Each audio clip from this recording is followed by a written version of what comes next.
Don Juan and all his warriors followed our endeavors with great curiosity, but the one who was strangely absent from all our activities was Eligio.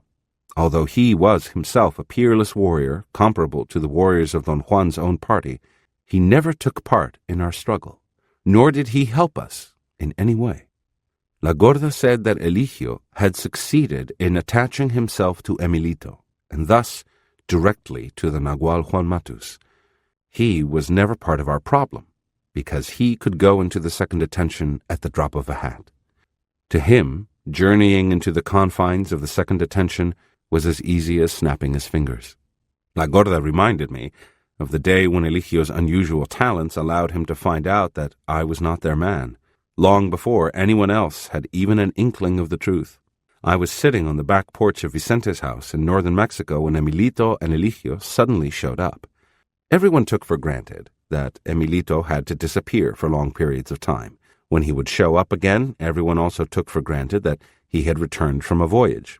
No one asked him any questions. He would report his findings, first to Don Juan and then to whoever wanted to hear them. On that day, it was as if Emilito and Eligio had just come into the house through the back door. Emilito was ebullient as ever. Eligio was his usual quiet, somber self. I had always thought, when both of them were together, that Emilito's exquisite personality overwhelmed Eligio and made him even more sullen. Emilito went inside looking for Don Juan, and Eligio opened up to me. He smiled and came to my side. He put his arm around my shoulders and, placing his mouth to my ear, whispered that he had broken the seal of the parallel lines, and he could go into something he said Emilito had called glory. Eligio went on to explain certain things about glory, which I was unable to comprehend. It was as if my mind could only focus on the periphery of that event. After explaining it to me, Eligio took me by the hand and made me stand in the middle of the patio, looking at the sky with my chin slightly turned up.